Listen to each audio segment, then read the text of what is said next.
Magandang tanghali, ngayon po ay araw ng Huwebes, ika-9 ng Hunyo taong 2016. Narito ang mga balitang tinututukan sa Pilipinas at sa buong mundo. Mga agenda sa preliminary talks ng incoming government negotiators at NDFP. Inilalatag na pag-uwi ni CPP founder Joma Sison sa Pilipinas, pinangangambahan na maharang dahil sa US terror blacklist. Government peace negotiators sa ilalim ng Duterte administration mabibilisin ang proseso ng pakikipagnegosasyon sa NDFP.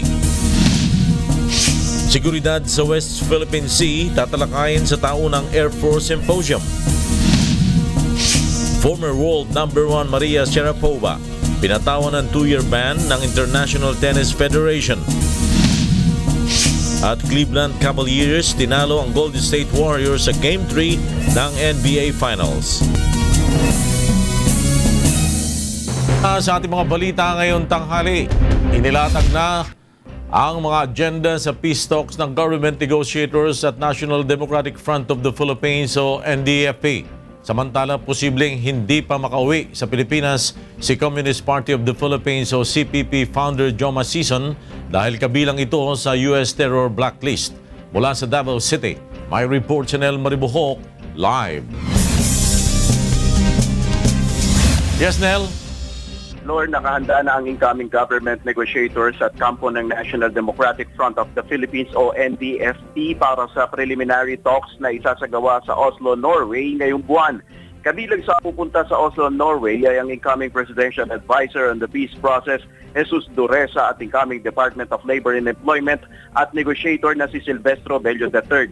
Mula sa NDFP, makikipagpulong sina Luis Halandoni, Connie Ledesma, Julie De Lima Sison, Fidel Agkawili at Professor Joma Sison. Inilatag na rin ang ilang mga agenda para sa naturang pulong.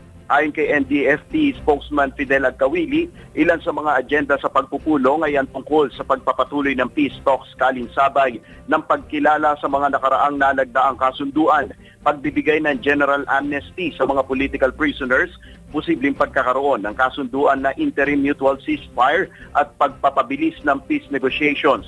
Kaugnay nito, nakakakita naman ng problema ang kampo ng NDFP kaugnay ng pag-uwi ni Sison sa bansa na posibleng maharang dahil sa US terrorist list. Coming home is a very ticklish issue.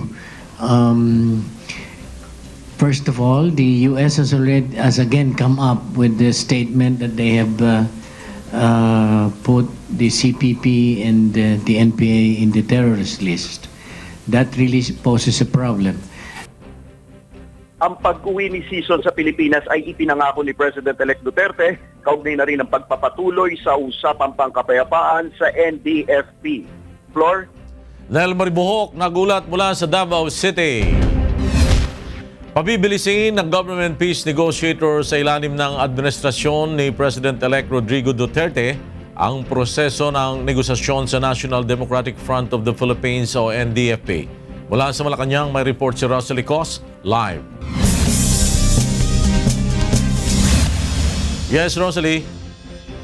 Magandang tanghali, Floor. Bahagi ng pag-uusapan ng peace negotiating panel ni President-elect Rodrigo Duterte ang talakayin kung papaano mababago ang proseso para mapabilis ang usapang pangkapayapaan ng pamahalaan at ng National Democratic Front of the Philippines o NDFP.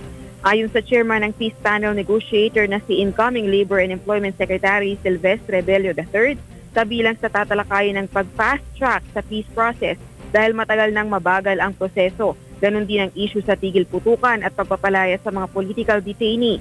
Proposal din ng Government Peace Panel na sabay-sabay ng pag-usapan ang mga issue sa usaping pangkapayapaan tulad ng human rights, international law at socio-economic affairs.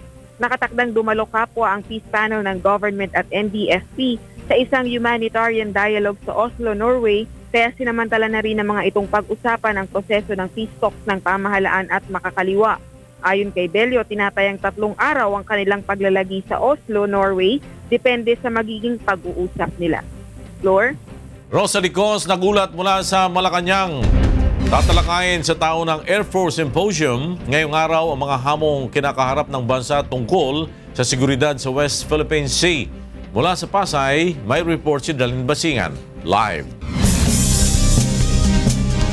Yes, Darlene. Yes, Flor, kasalukuyan ng isinasagawa ngayon sa Pasay City ang ika-15 Air Force Symposium.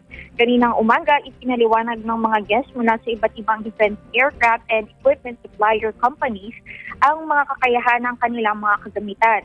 Ngayong hapon naman, Flor, pag-uusapan ang mga hamon sa seguridad ng West Philippine Sea. Naasahan magbibigay ng discussion si Justice Antonio Carpio hinggil sa rule of law sa West Philippine Sea dispute. Magsasalita rin mamaya si Lieutenant General Yoshinari Marumo, Vice Chief of Staff ng Japan Air Defense Force, kaugnay naman ng pagbuo ng air defense architecture sa Pilipinas. Magsasalita rin mamayang hapon si Major Michael o General Michael Compton ng Commander of Pacific Air Forces, kaugnay naman ng role ng air power sa pagsiguro ng freedom of navigation sa mga karagatan kabilang na nga ang West Philippine Sea. Lord, taunang isinasagawa ang Air Force Symposium para i-showcase o ipakita ang mga positibong pagbabago sa Philippine Air Force. At yan muna ang latest mula dito sa Pasay City. Balik sa Flor. Darlene Basingan, nagulat mula sa Pasay City. Paigtingin panglalo ng Commission on Human Rights ang mandato nito na pagtatanggol sa karapatang pantao sa pagpasok ng Duterte administration. Narito ang report ni Joan Nano. Nanindigan si Commission on Human Rights Chair Jose Luis Gascon na magpapatuloy pa rin ang kanyang trabaho sa kabila ng posibleng banta sa pag-aalis sa kanya sa pwesto ng bagong administrasyon. Dagdag pa nito, patuloy niyang palalakasin ang mga programa ng komisyon at palalawakin ang kaalaman ng publiko sa isyu ng human rights. Bilang referee, ang aming tungkulin lang po ay i-call out, cross the line o foul. Wag naman po kagalitan ng mga referee.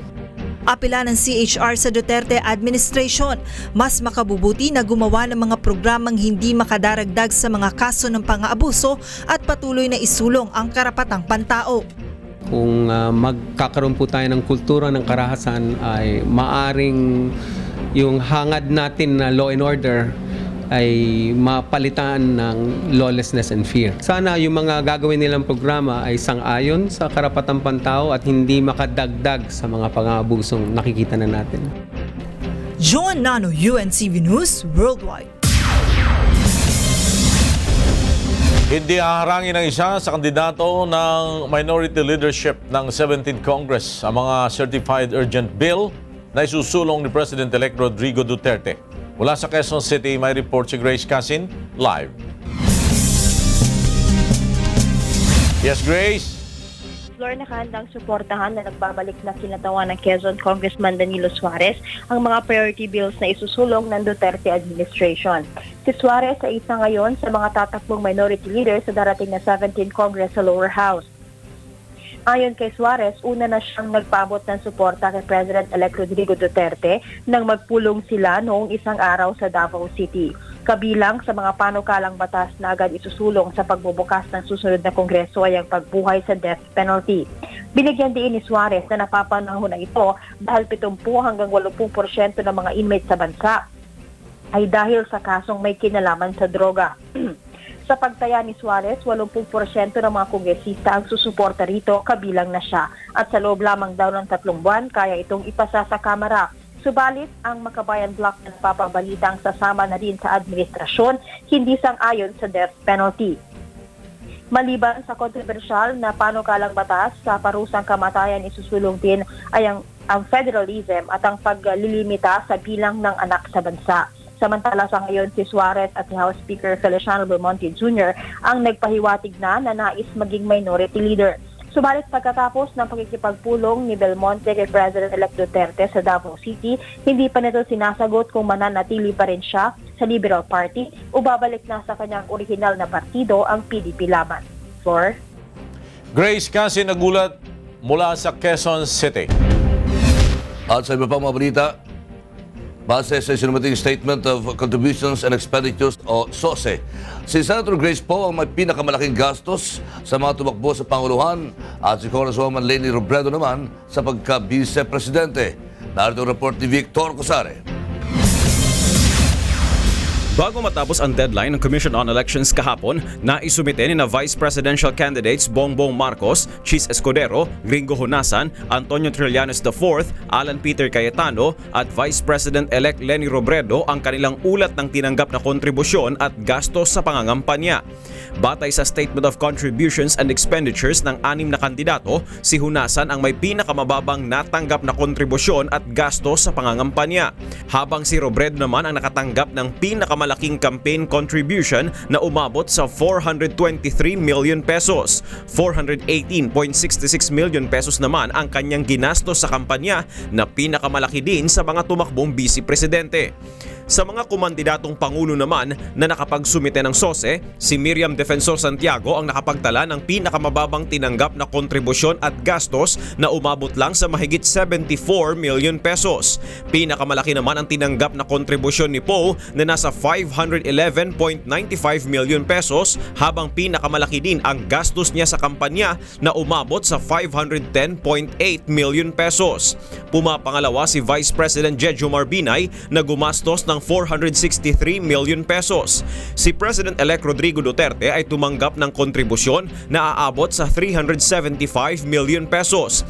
Pinakamalaking contributor ni Duterte, si Antonio Floyrendo Jr. ng Davao City na nagbigay ng 75 million pesos. Subalit 371 million pesos lang ang ginastos niya sa kampanya, kabilang na dito ang 200,000 pesos na galing sa sariling bulsa.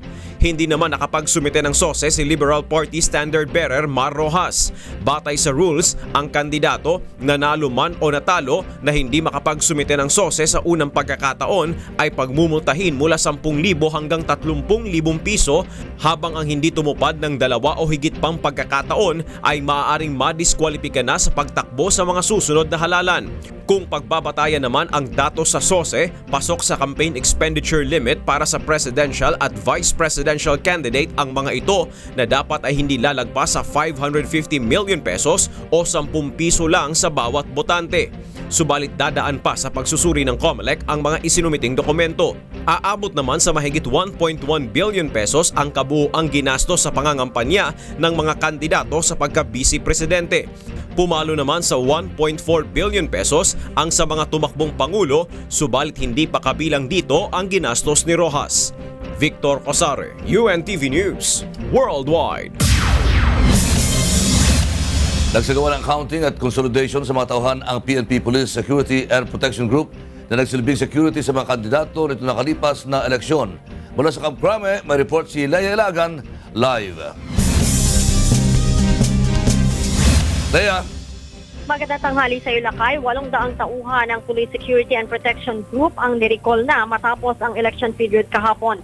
Ang mga ito ang nagbigay proteksyon sa mga kandidato, government leaders at private individuals noong halalan na nag-umpisang mag-duty noon pang January 10. Ayon kay PSPG Director, Police Chief Superintendent Alfred Corpus, ang mga ito ay muli namang i-deploy sa mga politiko na muling nag-request ng police detail. Subalit sinabi ni Corpus na pinaalalahanan niya ang mga protectees na bawal gawing alalay ang mga pulis, tulad aniya ng tagabuhat ng bag at tagatulak ng pushcart tuwing nag-groceries. Dagdag pa ni Corpus, mahihirapan naman aniya ang mga private individual na mag-request ng police detail ngayon base na rin sa kautusan ni Chief PNP Ricardo Marquez na tanging ang mga individual na may seryosong banta lamang sa buhay ang kanilang bibigyan. Aniya, ang nais kasi ni Chief PNP Marquez ay limitahan na ang pagbibigay ng police details sa mga private individuals upang madagdagan ang mga pulis na nagpapatrolya sa mga lansangan. Balik sa iyo, Lakay. Maraming salamat, Leia Ilagan. Nag-uulat mula sa Camp Crame. Pinalawig pa ang enrollment para sa mga senior high school sa Central Luzon para doon sa mga hindi umabot sa June 3 deadline. Narito ang report ni Joshua Antonio.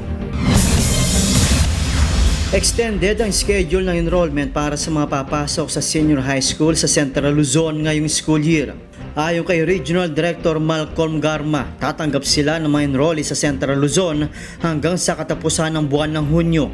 Ito ay upang makahabol ang iba pang nais mag-enroll ngunit hindi nakaabot sa deadline noong June 3. Let me take this opportunity to announce that for Region 3, we are extending the enrollment period for our grade 11. Meaning, we will be accepting late enrollees. Sa tala ng DepEd as of June 3 ay umabot lamang sa 50% o kabuuang 57,637 ang bilang ng mga estudyante nag-enroll para sa senior high school. Mas mababa ito kumpara sa target nilang 100,133 students para sa grade 11 sa buong Central Luzon. Based on our data, as of Friday, as of June 3, more or less nasa 50% pa lang ho ang ating enrollment sa senior high school or sa grade 11 for various reasons. Ayon sa DepEd, maaaring dahilan ng mababang turnout ay ang kumalat na balitang ipapatigil na ng bagong administrasyon ang pagpapatupad sa K-12 program. May po mga bali-balita na hindi na po matutuloy kasi yung senior high school, no? Dahil po sa pagbabago ng ilang bagay, lalong-lalo na po sa pamunuan. Ayon kay Director Garma, walang katotohanan ng ulat dahil suportado ng incoming Education Secretary ang programa. Umaasa rin sila na itutuloy ng bagong administrasyon ng mga mabubuting panukala para sa mga kabataan.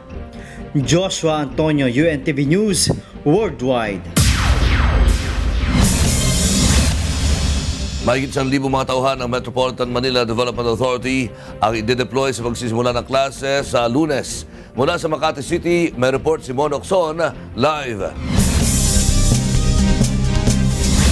Mon! Lakay 1,000 mga tauhan ng MMDA ang ikakalat sa buong Metro Manila sa pagsisimula ng klase sa susunod na linggo. Ang mga tauhan ng MMDA ay ilalagay sa mga pangunahing lansangan patungo sa eskwelahan sa buong Metro Manila. Ang tauhan na ito ay binubuo ng mga traffic enforcer, laborer at mga street sweeper na tututok sa pagmamando ng traffic, paglilinis sa mga sidewalk, anti-jaywalking at obstruction. Isa sa mga lugar na babantayan ng MMDA ay ang Ateneo, Miriam at De La Salle Green Hills. Ayon sa MMDA, hindi masyadong magiging mabigat ang traffic sa pagsisimula ng klase dahil elementary, high school at ilang pribadong eskwelahan ang magbubukas ng klase sa Lunes. Ipatutupad rin ng MMDA ang 15-second rule. Lahat ng mga sasakyan na maghahatid at susundo sa mga eskwelahan ay bibigyan lamang ng 15 seconds sa harapan ng eskwelahan. Titikita ng MMDA ang mga sasakyang makalalabag na lilikha ng traffic lalo na sa mga pangunahing lansangan ng Metro Manila. Ngayon naman, nakahanda na rin ang National Capital Region Police Office or NCRPO sa pagsimula ng klase.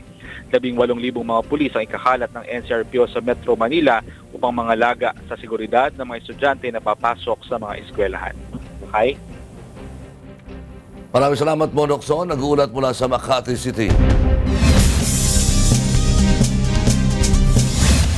Nababahala na ang Department of Health sa dumaraming bilang ng mga batang mabagal ang paglaki dahil sa kulang sa nutrisyon. Mula sa Zamboanga City, may report si Dante Amento. Live. Dante! Yes, Lakay, magandang tanghali. Nagpahayag na ng pagkabahala ang Department of Health sa tumataas na bilang ng mga batang bansot o hindi lumalaki sa tamang timbang at sukat sa bansa. Sa ulat ng DOH, nasa 3.4 milyon na ang bilang ng mga batang may stunted growth o bansot sa buong bansa at pinakamarami ang naitala sa Zamboanga Peninsula, nasa 30.3%. Ang pagkabansot ng mga bata ay epekto ng undernutrition o kakulangan sa nutrisyon. Nasa 75 bata rin, Lakay, edad 0 hanggang 5 years old ang namamatay kada araw dahil sa kakulangan ng access sa nutrisyon o pagkaing sagana sa minerals at vitamins. Ang tugon dito, Lakay, plano ng DOH Region 9 na maglunsad ng mga proyekto o intervention makakatulong sa kalusugan ng mga kabataan at pila rin nila sa mga magulang na maging responsable at tiyaking mabibigyan ng tamang nutrisyon ang kanilang mga anak. Lakay? Maraming salamat, Dante Amento. Nag-uulat mula sa Zamboanga City. Magbabalik ang UNTV News.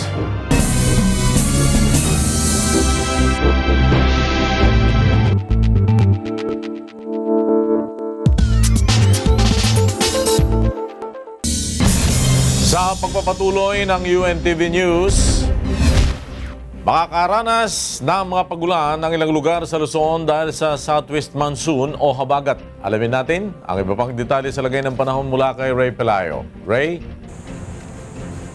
Magandang tanghali po sa ating mga kasambahay. Patuloy po na apektado nitong southwest monsoon o habagat ito pong area ng Luzon.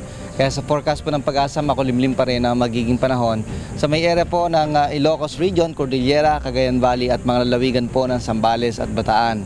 May mga tsansa po na magkakaroon po dyan ng rain showers and thunderstorms at light to moderate rains. Samantalang sa Science Garden sa Quezon City, maaari pong maitala ang maximum temperature na 33 degrees Celsius. Sa Tuigaraw po, maaari pong umabot ng 34. Sa may area naman po ng Visayas at Mindanao, nasa 33 to 35 degrees Celsius ang maaari pong maabot na temperatura ngayong araw. Ang Metro Manila at labing bahagi po ng bansa ay makakaranas naman po ng partly cloudy to cloudy skies at meron din pong mga pagulan, pagkidlat at pagkulog. Wala pa rin pong bagyo o LPA na namataan ng Pag-asa sa palibot ng Philippine Area of Responsibility. Yung ating ulat panahon, balik sa inyo dyan sa studio. Ray Pelayo nagulat mula sa Pag-asa DOST. Sumailalim sa personality development training ang mga driver ng Grab upang masolusyonan ang mga reklamong natatanggap ng kumpanya mula sa mga pasahero. Narito ang report ni Mon Hocson. 3 araw na personal development training ang isinagawa para sa mga driver ng Grab. Inuna ng Grab ang kanilang mga driver mula sa malalayong lugar gaya ng Davao, Cebu at Bacolod. Bunsod ang training ng mga reklamo nitong mga nagdaang buwan sa mga driver ng Transport Network Company na idinulog sa Land Transportation Franchising and Regulatory Board. Ayon sa Grab, malaki ang maitutulong ng training o seminar sa kanilang mga driver.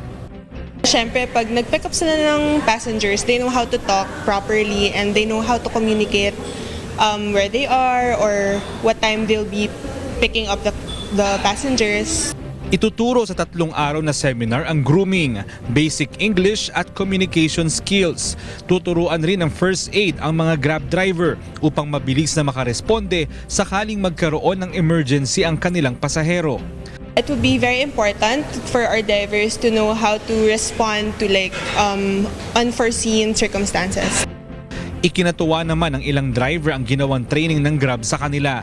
Dito marami kong natutunan dahil ang mga pag-uugali na hindi namin nagamit na tinuturo sa amin dito para magagamit ko na doon sa pag-grab ko. Isa sa ilalim naman sa refresher training ang mga driver upang masubok ang kanilang kakayanan at disiplina sa pagmamaneho. Mon Hocson, UNTV News Worldwide. Nagsagawa ng rescue operations ang Department of Social Welfare and Development at Philippine National Police sa mga street dweller at batang lansangan sa Maynila. Narito ang report ni Maki Libradilla. Muling sinuyod ng Manila Police District kasama ang ilang personnel ng Department of Social Welfare and Development ang Maynila pasado alas 10 kagabi.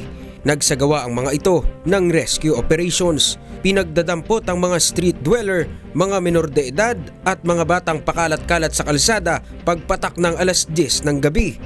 Maging ang mga nakatambay sa mga piso net o yung internet at gaming areas sa bangketa ng Kirikada Street, kinuha rin ng mga pulis. Ayon sa Manila Police District, mas pinaigting nila ito para madisiplina ang mga residente at maging bukas sila sa kaalaman sa mga ipinatutupad na ordinansa sa lungsod. In-implement natin at para ma-aware na sila na sundin nila kung ano ang ordinansa meron tayo.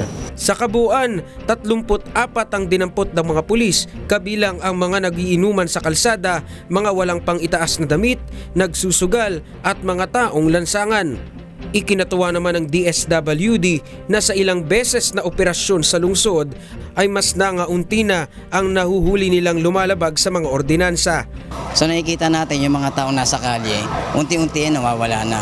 Kasi nga almost 400 plus or 500 plus na yung mga nakukuha natin, nasasagip natin sa kalye. Maki Libradilla, UNTV News Worldwide.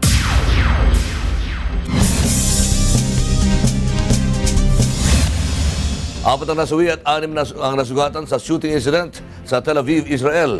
Dalawang armadong Palestinian ang walang habas na namaril sa isang open-air shopping at restaurant malapit sa headquarters ng Israel Defense Ministry. Ayon sa mga pulis, ang gunman ay taga Yatta, isang Palestinian village na malapit sa West Bank town na Hebron. Nasa kustodiya na ng pulisya ang dalawang suspect ng isa sa ilalim sa surgical operation. Kinondena ni Israeli Prime Minister Benjamin Netanyahu ang pangyayari at kagad na nagtungo sa lugar na pinangyarihan ng pamamaril. Kagagaling lamang ni Netanyahu sa pagbisita sa Moscow. Patay naman ang 5 siklista habang 4 ang sugatan na ang isa ay nasa kritikal na kondisyon matapos banggain ang isang pick-up truck sa Kalamazoo, Michigan sa United States. Tinakapang tumakas ang 50 taong gulang na driver ng truck, ngunit agad itong nahuli ng mga pulis. At ayon sa mga pulis, 30 minuto bago mangyari ang aksidente ay nakatanggap na sila ng reklamo tungkol sa isang asul na pick-up truck na hindi maayos ang pagpapatakbo.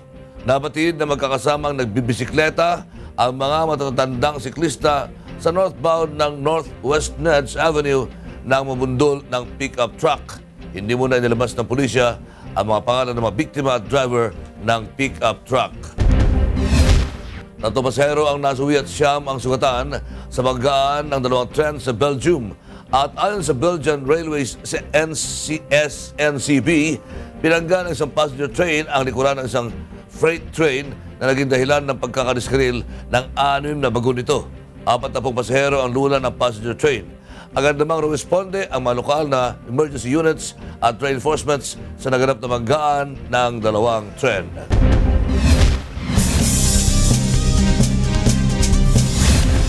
Mahigit sa 2,000 estudyante sa Eastern Visayas ang magkikinabang sa Expanded Student Grant in Aid Program for Poverty Alleviation ng Department of Social Welfare and Development. Narito ang report ni Jeneline Gakit. Sasagutin na rin ng Department of Social Welfare and Development ang gastusin sa pag-aaral sa kolehiyo ng mga benepisyaryo ng Pantawid Pamilyang Pilipino Program o 4P sa Eastern Visayas. Sa ilalim ng Expanded Student Grant in Aid Program for Poverty Alleviation, mahigit sa 2,000 estudyante ang mabibigyan ng pagkakataong makapag-aral sa 10 state universities na napili ng Commission on Higher Education para sa programang ito.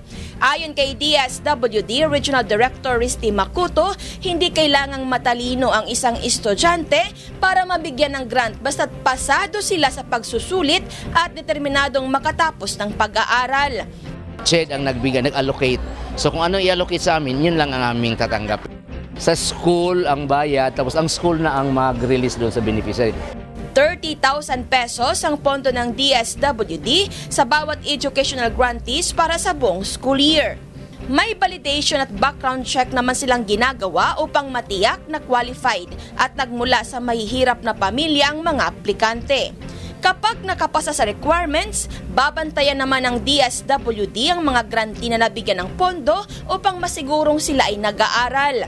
Ayon sa DSWD, sa buong rehiyon ay may mahigit sa 100 nang nakatapos sa pag-aaral sa pamamagitan ng programa at 10 sa mga ito ay mga cum laude. Ang karanasan ng mga kabataang ito ay gagamitin ng DSWD upang makahikayat ng iba pang nais maging bahagi ng programa ngayong school year.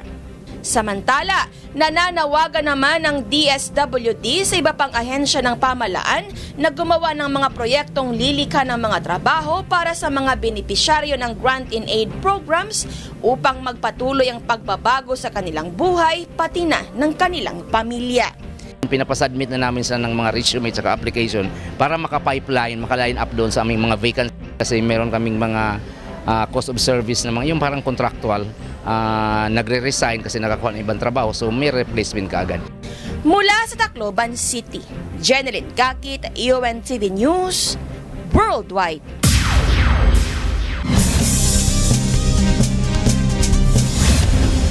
Sa NBA, bumawi ang Cleveland Cavaliers at tinambakan kanina ang Golden State Warriors 120-90 sa Game 3 ng Best of 7 Championship Playoffs. Sa ngayon, 1-2 na ang Championship Series. Abante pa rin ang Warriors. Pinangunahan ni LeBron James ang Cavs sa pamamagitan ng 32 points, 11 rebounds at 6 assists. Nag-ambag rin si Kyrie Irving ng 30 points, 4 rebounds at 8 assists. Sa panig ng Warriors, 19 na puntos lamang ang naibuslo ni MVP Stephen Curry habang maagang nagpahinga ang sharpshooter na si Klay Thompson na nagkaroon ng left thigh contusion nang matuhod ni Cavs Timofey Mozgov. Ang Game 4 ay daraw sa home court ng Cavaliers sa darating na Sabado. Pinatawan si Russian former world number 1 Maria Sharapova ng 2-year ban ng International Tennis Federation o ITF. Kaugnay ito nang magpositibo ang dating world's highest paid athletes sa ipinagbabawal na meldonium drug. Epektibo ang ban sa 5 times Grand Slam champion mula Enero 26 ngayong taon. Nangangahulugan ito na babawin ang premyong kanyang natanggap sa Australian Open kung saan umabot siya sa quarterfinals. Sinabi ng 29 na taong gulang na si Sharapova na iaapilan niya ang suspensyon sa Court of Arbitration for Sport o CAS. At yan ang kabuuan ng ating balitaan. Sa ngalan ni Kuya Daniel Rason at ng UNTV News and Public Affairs. Ako si Flor Perez. Ako naman si Ronnie Lakay Gonzalo. May pangyayari bawat minuto at may balita bawat segundo. UNTV News, magandang tanghali.